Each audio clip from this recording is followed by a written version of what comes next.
మీ business ఏదైనా మీ ఊర్లో promotion చేయాలంటే అది సుమన్ టీవీతోనే సాధ్యం. ఇప్పుడే సంప్రదించండి. తమ నచ్చిన హాబీలనే వృత్తిగా మలుచుకుంటే అద్భుతాలు చేయవచ్చని చూపిస్తున్నారు సూర్యాపేట జిల్లాలోని ఓ మారుమూల గ్రామానికి చెందిన ఈ బావబామ. తమకు ఇష్టమైన ఫిషింగ్ ని వృత్తిగా మలుచుకుంటూ వాటిని వీడియోల ద్వారా తమ ఒక ఛానల్ క్రియేట్ చేసి యూట్యూబ్ ఛానల్లో అద్భుతాలు సృష్టిస్తూ అనతి కాలంలోనే పేరు ప్రఖ్యాతులు పొందిన బావబామను ఈ రోజు మీకు పరిచయం చేయబోతున్నాం. ప్రస్తుతం మనం వాళ్ళు ఎక్కడైతే ఫిషింగ్ చేస్తున్నారో ఆ చెరువు వద్ద ఉన్నాం. వాళ్ళు గణేష్ వ్లాగర్స్ పేరుతో ఛానల్ క్రియేట్ చేశారు. తమకు ఇష్టమైన ఏదైతే ఫిషింగ్ వృత్తినే వాళ్ళు ఒక వీడియోలుగా క్రియేట్ చేస్తూ దాన్నే వృత్తిగా కొనసాగిస్తా ఉన్నారు. ప్రస్తుతం ఈ బావబామర్దులతో మాట్లాడదాం. వాళ్ళ సక్సెస్ సీక్రెట్ ఏంటి, అసలు వాళ్ళకి ఎలా ఈ ఆలోచన వచ్చిందని వాళ్ళ మాటలు తెలుసుకుందాం. చెప్పండి. నమస్తే వెంకటేష్ గారు.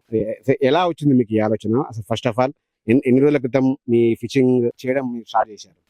ఎగ్జాక్ట్లీగా 1.5 ఇయర్ దాటింది. ఇదివరకు మా బావ వచ్చేసి సినిమా ఫీల్డ్ లో ఉండే, అంటే కెమెరామెన్ గా ఉండేది.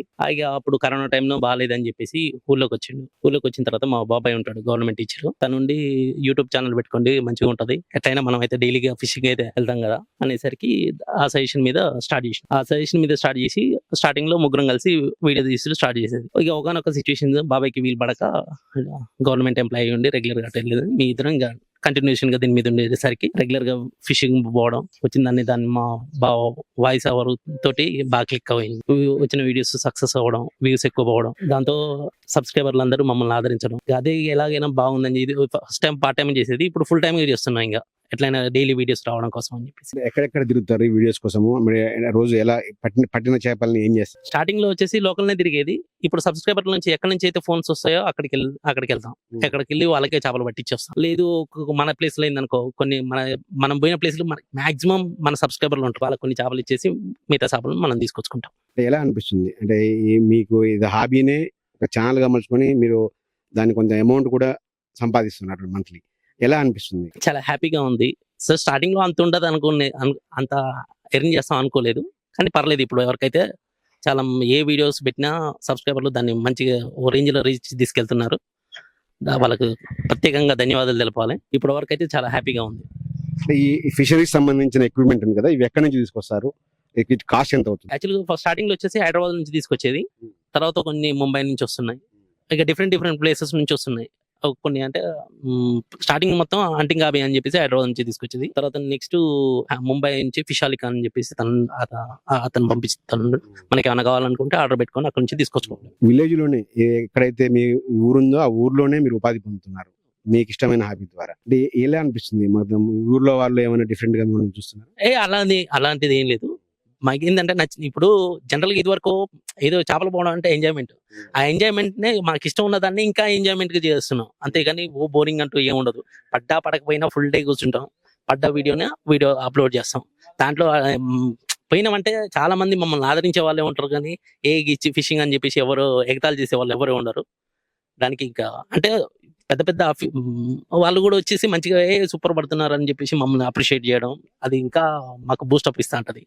కొన్ని ప్లేస్లకు పోయినప్పుడు కొంతమంది అన్న మీ ఫ్యాన్స్ అన్నప్పుడు ఇంకా మీ ఎక్కడో మామూలుగా ఉండే వాళ్ళం కూడా ఈ ఊరికి వచ్చినాక కూడా ఇక్కడ వాళ్ళకి ఇంతవరకు తెలిసినాం అని చెప్పేసి అదొక బూస్టప్ ఇస్తా ఉంటది.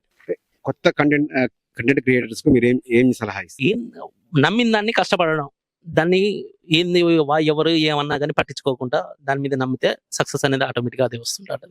ఇంకా ఈ ఛానల్ గానీ ఇంకా ఈ వ్లాగ్స్ గానీ ఇంకా దేశం మొత్తం తిరిగే ఆలోచన ఉందా, లేకపోతే మన లోకాలిటీకే పరిమితం చేసే అవకాశం? లేదు, ఫ్యూచర్ లో ఖచ్చితంగా ఏంటంటే ప్రజెంట్ ఖర్చుల మందం అంటే మా ఫ్యామిలీకి రొటేషన్, కానీ ఖచ్చితంగా ఫ్యూచర్ లో మొత్తం భారతదేశం మొత్తం తిరగాలన్నది ఒక చిన్న ఆశ. టోటల్ గా సీ ఫిషింగ్ అంటూ మొత్తం టోటల్ గా ఇండియా మొత్తం ఎక్కడ పడితే అక్కడికి వెళ్ళి ఫిషింగ్ చేయడం అనేది ఒక గోల్ ఉంది. సినిమా ఫీల్డ్ కి చెందిన మీరు అంటే ఈ ఫీల్డ్ కి వచ్చి ఇక్కడ సక్సెస్ అయ్యారు, ఎలా అనిపిస్తుంది? చాలా హ్యాపీగా ఫీల్ అవుతున్నాను నేను. కాకపోతే బయట వాళ్ళు చూసేటోళ్ళు మాత్రం తెలియని వాళ్ళు ఉంటారు కదా, తెలియని వాళ్ళు వీడియోని చేపలు పడుతున్నారు అది అని చెప్పి వాళ్ళు కొంచెం ఫీల్ ఉంటుంది. మనం అవన్నీ పట్టించుకోకుండా ఫిషింగ్ అయితే చేస్తారు. రోజు ఎంత సమయం కేటాయిస్తారు మీ ఈ వీడియోస్ అప్లోడ్ చేయడం కానీ తీయడం కానీ ఫిషింగ్ చేయడానికి కోసం? పొద్దున 9:30, 10కి అట్లా స్టార్ట్ అయ్యి 6కి అట్లా ఇంటికి వచ్చేస్తాం. ఇంకా అంటే వర్క్ సాటిస్ఫాక్షన్ ఉందా? ఈ మీ పెట్టిన ఛానల్ తొందరలోనే క్లిక్ అయింది, ఫిషరీస్ పట్ల వ్యూయర్స్ కు ఎక్కువ మక్కువ ఉన్నట్లు మీ సక్సెస్ తెలియజేస్తుంది. ఇంకా ఫ్యూచర్ లో ఇంకా ఏం వీడియోస్ చేయాలనుకుంటున్నాను? ఫ్యూచర్ లో అంటే ఇంకా నేను ఫోక్ సాంగ్స్ కూడా అట్లా డిఫరెంట్ కూడా ట్రై చేద్దాం అనుకుంటున్నాను నేను.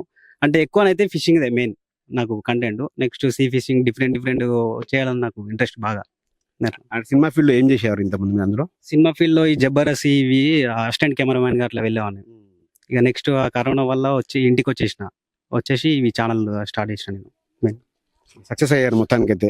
ఇంకా అంటే ఏం చెప్తారు కొత్త క్రియేటర్స్ కి మీరు ఇప్పుడు రాబోయే ఈ యూట్యూబ్ రంగంలోనికి రావాలనుకున్న, డిజిటల్ రంగంలోనికి రావాలనుకున్న కొత్త యువతరానికి మీరు ఏం సలహా? అంటే చాలా మంది ఏం చెప్తారంటే ఛానల్ పెట్టి మధ్యలోనే గివ్ అప్ ఇస్తారు. అట్లా కాకుండా ఎవరు ఏమంటారని అన్ని పట్టించుకోకుండా డైరెక్ట్ గా నువ్వు దేని మీద అయితే ఫోకస్ పెట్టినావో దాని మీద కంటిన్యూగా ఒక దాని మీద పెడితే మాత్రం బరాబర్ సక్సెస్ అవుతామని మధ్యలో గివ్ అప్ అయితే ఇవ్వకూడదు. ఇంకా మీ ఈ ఫిషింగ్ లో మీకు మీ అనుభవాలు ఏంటి అసలు? ఇప్పటివరకు ఏం నేర్చుకున్నారు మీరు? యాక్చువల్ గా ఫిషరీస్ సంబంధించిన సామాజిక వర్గానికి కాదు, ఇందులో మీరు ఏం నేర్చుకున్నారు అసలు? దీనిలో నేర్చుకుంది అయితే ఏముండదు అన్న, నార్మల్ గా చేపలు ఎట్లా పట్టాలి ఏంది, నాకైతే దీని మీద అంత అవగాహన లేదన్న. ఫిషింగ్ మీద ఓన్లీ కెమెరా ఎట్లా తీయాలి ఏంది దాని గురించి మెయిన్. నేను ఇక మా బావ పడతా ఉంటాడు, దాని గురించి నేను తీయడం ఎడిటింగ్ చేయడం ఓన్లీ అంత. విలేజ్ నుంచే చేస్తారా అప్లోడింగ్ కానీ? ఇంకా టౌన్ ఇంటర్నెట్ సౌకర్యం అవన్నీ? ఇంతకుముందు ఇంటర్నెట్ లేదు, బయటికి పోయి అప్లోడ్ చేసేటోని. ఇప్పుడు ఇంటికాడ వైఫై పెట్టించినా కొంచెం సింపుల్ అయిపోతుంది మనకు కూడా. వీళ్ళ సక్సెస్ మంత్ర ఏదైతే తమ ఇష్టమైన హాబీని, ఏదైతే చేపలు పట్టేది ఒక హాబీగా ఉందో ఆ హాబీని ప్రొఫెషన్ గా తీసుకుంటూ వీళ్ళు చాలా సక్సెస్ అయ్యారు. మొదట్లో కొంత నిరుత్సాహపడిన, సబ్స్క్రైబర్స్ రాకున్నా, వ్యూస్ రాకున్నా కొంత నిరుత్సాహపడలేదు. తమ అనుకున్న వృత్తిని ఇష్టంగా ప్రేమించి ఖచ్చితంగా దాన్ని పట్టు విడకుండా చేసే కనుక ఖచ్చితంగా సక్సెస్ వస్తుందని కూడా వీళ్ళని బట్టి తెలుస్తా ఉంది. వీళ్ళు కూడా రాబోయే యువతరానికి, నూతన కంటెంట్ క్రియేటర్స్ కూడా అదే చెప్తున్నారు.